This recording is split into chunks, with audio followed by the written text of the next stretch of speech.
여러분 안녕하십니까? KBS 울산뉴스입니다.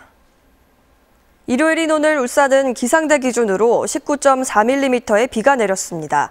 가장 많이 내린 곳은 울주군 간절곶 부근으로 35mm의 강수량을 기록했습니다.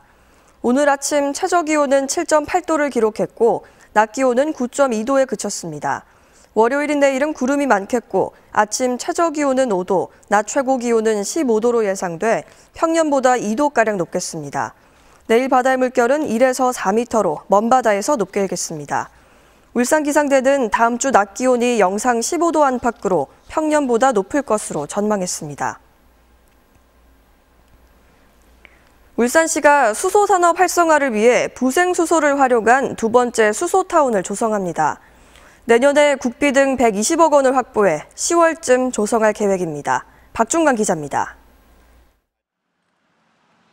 2013년에 세계 최초 최대 규모로 울산에 조성된 수소타운입니다. 기업체 사택 140가구에 1kW짜리 수소 연료 전지 시스템을 설치해 수소 생산업체로부터 수소를 공급받아 에너지로 사용합니다. 5년간 시범 운영을 했더니 집집마다 한 달 평균 18,000원의 전기 요금이 절약됐습니다.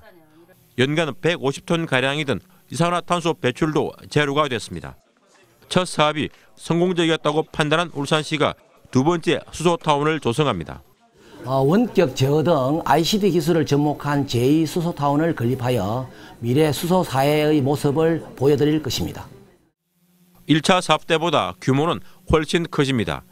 1차 수소타운 인근의 기업체 사택 2곳 등 참여 가구를 1,150여 가구로 1차 때보다 8배가량 늘리고 초등학교와 읍사무소도 참여시킵니다.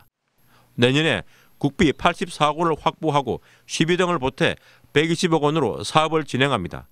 내년 3월부터 타운 조성에 들어가 내년 10월쯤 두 번째 수소타운을 조성할 계획입니다. 두 번째 수소타운이 조성되면 수소산업도시 울산으로 가는 발걸음도 한결 빨라질 것으로 보입니다. KBS 뉴스 박중관입니다. 오늘 오전 8시쯤 울주군 간절곶 동쪽 70km 해상에서 24톤짜리 어선의 선원인 베트남 국적의 30살 A씨가 조업 도중 다리를 크게 다쳤습니다. 신고를 받고 출동한 해경은 구조대와 헬기 한 대를 현장에 급파해 병원으로 긴급 후송했습니다. 해경은 A씨가 작업 도중 밧줄에 발이 감겨 들어가 사고가 난 것으로 보고 자세한 사고 경위를 조사하고 있습니다.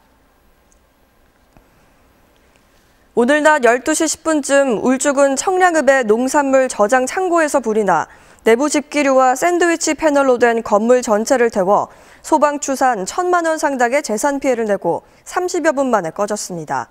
경찰과 소방당국은 잠시 자리를 비운 사이 불이 났다는 창고 주인의 진술을 토대로 정확한 화재 원인을 조사하고 있습니다.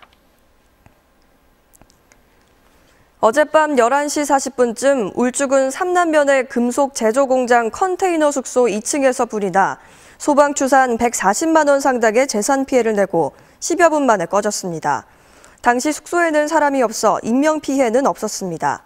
이에 앞서 어제 오후 5시 50분쯤 울주군 온양읍의 자동차 부품 공장에서 불이 나 소방추산 400만 원 상당의 재산 피해를 내고 20분 만에 꺼졌습니다.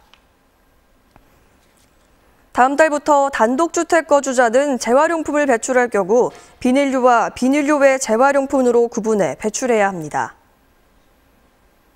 울산 뉴스를 마칩니다. 고맙습니다.